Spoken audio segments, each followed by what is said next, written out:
నమస్తే welcome to political corridor. This is Karthik Karva. Stories చూద్దాం. AP బీజేపీలో ఏం జరుగుతోంది? గతంలో టీడీపీ బీజేపీల మధ్య పొత్తు ఉన్నంత కాలం కమలం పార్టీ మీద చంద్రబాబు పెత్తనమే కొనసాగింది. ఇప్పుడు చంద్రబాబు కుటుంబంలోని వ్యక్తి చేతికే ఏపీ బీజేపీ పగ్గాలందాయి. పురంధేశ్వరి అధ్యక్ష బాధ్యతలు తీసుకున్నప్పటి నుంచి టీడీపీ కోసమే పనిచేస్తున్నారనే ఆరోపణలు ఎదుర్కొంటున్నారు. ఇప్పుడు కూటమి అధికారంలోకి వచ్చింది. ఇక బీజేపీలోని ఒరిజినల్ నాయకులను బయటకు సాగనంపే కుట్ర జరుగుతోందనే ప్రచారం కూడా జరుగుతోంది. అసలు ఏపీలో టీడీపీ బీజేపీల మధ్య జరుగుతున్నదేంటి? Watch it. ఆర్ఎస్ఎస్ మూలాలు ఉన్న ఒరిజినల్ బీజేపీ నేతను పక్కన పెట్టి టీడీపీ మూలాలు ఉన్న దగ్గుబాటి పురంధేశ్వరికి ఏపీ బీజేపీ పగ్గాలు ఇచ్చినప్పటి నుంచి కమలం పార్టీ టీడీపీ దిశగానే ప్రయాణం చేస్తుందనే ఆరోపణలు వినిపిస్తున్నాయి. ఈ ఆరోపణలను నిజం చేస్తూ బీజేపీ ఆవిర్భావం నుంచి ఆ పార్టీ జెండాను మోసిన సీనియర్ నేతలు ఎవరికి ఇటీవల ఎన్నికల్లో ఎంపీ ఎమ్మెల్యే సీట్లు రాకుండా పురంధేశ్వర్ అన్ని జాగ్రత్తలు తీసుకున్నారనే విమర్శలు పెద్ద ఎత్తునే వినిపించాయి. 2 ఏళ్లుగా విశాఖలోనే మకాం పెట్టి పార్టీ అభివృద్ధి కోసం పనిచేస్తున్న రాజ్యసభ మాజీ సభ్యుడు జీవీఎల్ నరసింహారావుకు విశాఖలో అవకాశం లేకుండా చేశారు. విశాఖ ఎంపీ సీటును టీడీపీకి కేటాయించి అనకాపల్లి ఎంపీ సీటు తీసుకుని చంద్రబాబు మనిషి సీఎం రమేష్ కు అక్కడి టికెట్ ఇప్పించడంలో అటు పురంధేశ్వరి ఇటు చంద్రబాబు సక్సెస్ అయ్యారు. బీజేపీ అభ్యర్థుల ఎంపిక అంతా టీడీపీ అధినేత చంద్రబాబు కనుసన్నల్లోనే జరిగింది. మరిది డైరెక్షన్ వదిన యాక్షన్ అనే రీతిలో బీజేపీ అభ్యర్థుల ఎంపిక కొనసాగింది.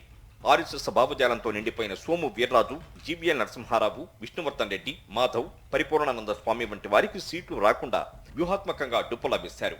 చంద్రబాబు బినామీలకు ఇప్పటికీ చంద్రబాబు కోటరీలోనే కొనసాగుతున్న మాజీ టీడీపీ నేతలకు సీట్ల కేటాయింపులో పెద్దపీట వేశారు. చంద్రబాబు కోటరీలోని పురంధేశ్వరి, సీఎం రమేష్, సుజనా చౌదరి, విష్ణుకుమార్ రాజు, కామినేని శ్రీనివాస్, సత్యకుమార్ వంటి వారికి ఎంపీ ఎమ్మెల్యే సీట్లు లభించాయి. ఒరిజినల్ బీజేపీ నేతలు ఎంత పోరాటం చేసినా ఒకరిద్దరు మినహా మిగిలిన వారు సీట్లు సాధించుకోలేకపోయారు. ఎన్నికలు ముగిసి కూటమి ప్రభుత్వం ఏర్పడడంతో మళ్లీ ఇప్పుడు చంద్రబాబు కోటరీ దృష్టి ఒరిజినల్ బీజేపీ నేతలపై పడింది. వారిని పూర్తిగా బీజేపీకి దూరం చేసే ప్రయత్నం జరుగుతోందనే చర్చ బీజేపీలోనే వినిపిస్తోంది. వారి మీద లేనిపోని బురద చల్లి వారి పరువును బజార్కిచ్చే ప్రయత్నం చేస్తున్నారనే విమర్శలు వ్యక్తమవుతున్నాయి. బీజేపీలో సీనియర్ నేత జీవీఎల్ నరసింహారావును టార్గెట్ గా చేసుకుని కొంతమంది నేతలు తెర వెనుక మంత్రాంగం నడిపి తప్పుడు ప్రచారాలు చేస్తున్నారనే చర్చ నడుస్తోంది. మద్యం కుంభకోణంలో జీవీఎల్ నరసింహారావుకు 40 కోట్ల రూపాయల ముడుపుల రూపంలో ముట్టాయనే ప్రచారాన్ని సోషల్ మీడియా వేదికగా ప్రారంభించారనే అనుమానాన్ని వ్యక్తం చేస్తున్నారు. ఈ సోషల్ మీడియా ప్రచారాల వెనుక పచ్చ కమలం నేతలు ఉన్నారనే అనుమానాన్ని ఒరిజినల్ బీజేపీ నేతలు వ్యక్తం చేస్తున్నారు. ఒరిజినల్ బీజేపీ నాయకులను ఒకరు తర్వాత మరొకరిని టార్గెట్ చేస్తూ బీజేపీ నుంచి బయటికి పంపించాలనేది వారి వ్యూహంగా కనిపిస్తోందంటున్నారు. ఇలా ముఖ్యమైన నాయకుల మానసిక స్థైర్యాన్ని దెబ్బతీసి పార్టీలో ఉన్న తన మనుషుల ద్వారా ఒరిజినల్ బీజేపీ నాయకులను బయటికి పంపించడమే చంద్రబాబు మాస్టర్ ప్లాన్ గా అభిప్రాయపడుతున్నారు. ఆ విధంగా ఏపీ బీజేపీని మొత్తంగా తన చెప్పు చేతల్లో ఉంచుకోవాలనేది చంద్రబాబు ఆలోచనగా హాట్ గా చర్చలు సాగుతున్నాయి. చంద్రబాబు మీద ఎన్ని అవినీతి ఆరోపణలు ఉన్నా మళ్లీ టీడీపీతో పొత్తు పెట్టుకుందంటే బీజేపీలోని చంద్రబాబు కోటరీ నాయకులే కారణమంటున్నారు.